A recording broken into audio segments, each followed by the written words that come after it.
কোন বাড়িটা জামাই বইয়ের মধ্যে কাজ্জা নাও এরকম একটা বাড়ি দেখাওনি কাজ্জা হয়েছে দেখে গাল ফুলাই বয়ে তখন লাগবো আয়া হাইরা সরি কইলি তো মাফ কইরা দে তুমি তো জানোই আমি কিরম নরম স্বভাবের মানুষ মুখ দা টান কথা কই দেখে আমার দিলটা তো নরমই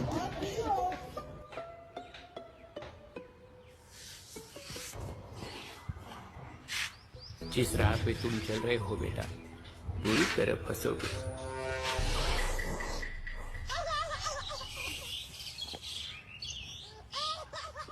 আচ্ছা যাও, সরি, আমার ভুল হয়েছে। কে সরি এরম কামই করো কি লিগা যেটা লাগে নাকি বারে বারে সরি কোন লাগে স্বভাব বুড়া মানুষ সারাদিন কাজ্জা করবো একটু পরে পরে সরি আমার ঘরের রমণী যেন কাল নাগিনী ঘরের রমণী যেন